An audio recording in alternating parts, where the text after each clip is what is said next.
આજે ગુરુ પૂર્ણિમાના પાવન પર્વે સુરત શહેરમાં ભાવભક્તિ અને શ્રદ્ધાનો અનોખો માહોલ જોવા મળ્યો હતો। શહેરના વિવિધ આશ્રમોમાં સદગુરુ પૂજન, ભજન અને મહાપ્રસાદના કાર્યક્રમો યોજાયા હતા, જેમાં પાલ અટલ આશ્રમ ખાતે પણ ગુરુ પૂર્ણિમાની ભવ્ય ઉજવણી કરાઈ હતી।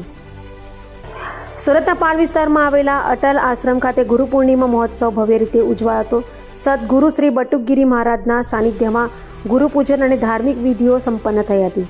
મહારાજે 22 ભક્તોને આશીર્વાદ આપી આધ્યાત્મિક માર્ગ પર આગળ વધવા પ્રેરણા આપી હતી। સવારથી પૂજા અર્ચના અને સત્સંગના કાર્યક્રમો યોજાયા હતા, જ્યારે બપોરે મહાપ્રસાદનું આયોજન કરવામાં આવ્યું હતું, જેમાં મોટી સંખ્યામાં ભક્તોએ પ્રસાદ ગ્રહણ કરી ગુરુચરણોમાં શ્રદ્ધા વ્યક્ત કરી હતી। आज मित्रों व्यास पूर्णिमा यानी गुरु पूर्णिमा अटल आश्रम पारदेश्वर महादेव मंच श्री बटुकगीरी जी सूरत। मित्रों व्यास पूर्णिमा यानी चारों वेदोना आधारे આપણે આપણા જીવનનો ભરણ પોષણ અને જીવન જીવતા હોઈએ અને પહેલા કોઈ ગુરુ હોય તો એ આપણા માતા પિતા છે, જેને આપણે જગત દેખાડ્યું છે, જન્મ આપ્યો છે અને ભણી ગણીને હોશિયાર કરી અને બીજા આપણા ગુરુ હોય તો આચાર્ય ગુરુ છે, જેની પાસે આપણે વિદ્યા ભણ્યા છે।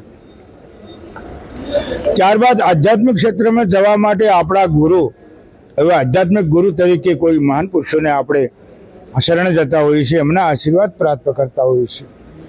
એને આજે વ્યાસ પૂર્ણિમા કીધી છે અને આ વ્યાસ પૂર્ણિમા ચારો યુગોથી મનાવવામાં આવે છે। કેમ? ભગવાન કૃષ્ણના પણ ગુરુ હતા, રામના પણ ગુરુ હતા। શી જરૂર હતી? ભગવાનને જગત ગુરુ કહેવામાં આવ્યા છે। વંદે કૃષ્ણમ જગત ગુરુ।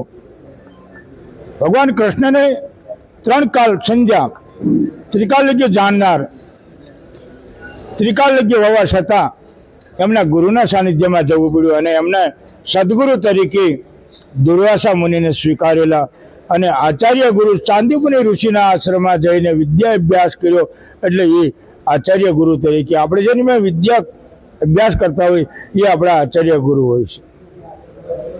અને આવું ત્રિકાલ જ્ઞાની હોવા છતાં તમને અને મને ઉપદેશ દેવા માટે, જીવ માત્રનું કલ્યાણ કરવા માટે આ મહાપુરુષે આપણને વ્યાસ પૂર્ણિમા આપી છે કે આપણે કોઈ મહાન પુરુષના શરણે જઈને એમનો ઉપદેશ અને એમના દ્વારા મંત્ર મળે અને મંત્રનું અધ્યયન કરી એનું પાઠન ચિંતન કરીને આપણે ઈશ્વર સુધી લઈ જવા માટેનો સરળ રસ્તો હોય તો સદગુરુ છે, એને આપેલા મંત્ર છે।